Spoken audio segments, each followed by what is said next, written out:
Rossi, the other talking point going into this was, of course, Portman Road itself, because we saw on Friday night the club put out an excellent 40-minute long walk and talk. Excellent work by our old friend Andy Warren there, walking and talking with Mr. Relentless, Mark Ashton.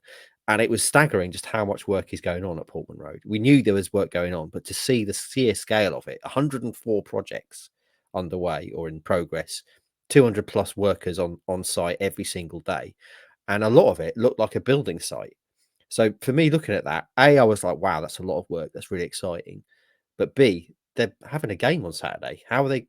I mean, it literally looked like a building site. So me thinking as a manager of people, you think, oh, from a health and safety point of view, that's a nightmare getting people onto that site. What was it actually like though being there, Rossi? Because it sounds to me from watching your behind the scenes video and game day as well, it didn't actually appear that much had changed.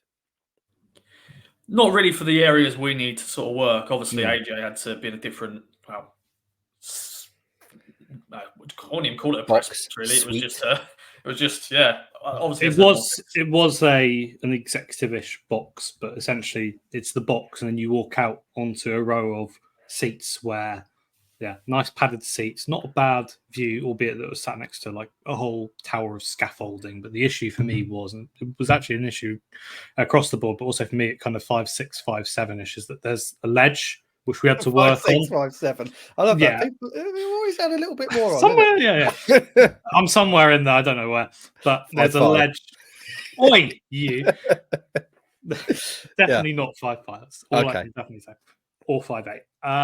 And there was a ledge that you kind of had to work on, and kind of a few makeshift plug sockets in there, so it's quite high. So I'm kind of like writing my report like this, which I'm really hoping that the press benches above us when they are finished will not have that. I've been in press boxes that do have that, but yeah, that was unique. It was a different way to watch the game for sure. Kind of at a lower level, not with pillars in front of us. That was one of the big things.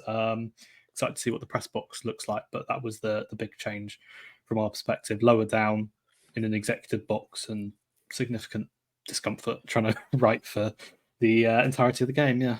Mate, the new press box is going to be amazing, I reckon. You're going to have them massage chairs that you're going to be sat on, little half-time. All I want is screens. That's the big thing. I just want the monitors, so we're not having to scramble around. This is, again, the insight into the life of the journalists. When you go to some stadiums where they don't have that, and Portman Road last season didn't have that, you'll have something that happens, and if you're sat down writing or you're talking to someone, something like that, and you look up and you go, oh no, what happened? And then you're kind of a bit lost there. It's just nice to have those screens, to be able to look back, to watch it, get a better angle and a better view of it. And I'm fairly confident they will be coming to Portman Road next season. That'd be really, really good. Yeah, last season you were trying to sort of peek over the shoulder of Shawnee Aluko, weren't you, with the analyst team, trying to see if you can see the replay as they're watching it. Rossi, what about because we know, I mean, talk through a few of the things. There's a TV studio coming, which Ashton said isn't going to be ready for Liverpool. It's going to be afterwards. So that's a major project. That's going to be above the Players' Tunnel. The whole Players' Tunnel area is going to be completely revolutionised, and there's going to be a mixed zone and all that kind of stuff that you get in the Premier League. Clearly the stadium itself was functional, but did you see lots of things in progress? Obviously, AJ's mentioned the scaffolding there around the new press box, but was it apparent there was lots going on? Yeah, very much so. And yeah, the director's box, that's normally where I go and try to find Mark Ashton and a few other, familiar faces, but they're in a different position because there's no director's box. They've also, and I should have done this in the behind the scene video, they've actually removed a little gate that I used to always go and sort of open and sort of walk onto the pitch. Now I just climbed over the wall. But got rid of that gate. So I want to know why. The Ross Hall's gate. Yeah, other people used it, obviously. But yeah, that's gone. But you can see, like, even in the Alpha Ramsey stand, there's still work being done. I don't know if they're adding more seats, because I think there used to be like some like posh seats in the upper tier, but you can see that they're still working on that. Obviously, the safe standing was used for the first time. It'd be interesting to hear from town fans in that, and obviously there's away fans, and a big fair play to Fortuna. They brought a good amount. They brought the atmosphere for a pre-season game. That was a good atmosphere in terms of the away end bringing the noise.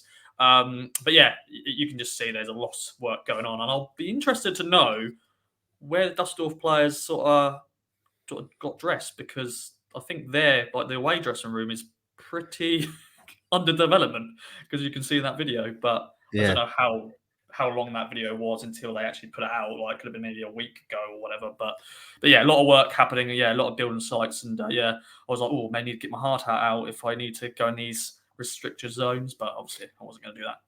It's interesting, isn't it, with the away dressing room, for example, is how nice do you want the away dressing room to be? Because we've been in the away dressing rooms, and they were pretty basic, and apparently they've not been touched since the 1970s. So you don't, when you've got teams coming to Portman Road, you don't want to be living in the lap of luxury in the away dressing room, do you? You hear all this thing about teams painting them like really bright colours or really dark colours to try and kind of get the mental one-upmanship on the opposition. So it'd be interesting to see just how nice those away dressing rooms end up being.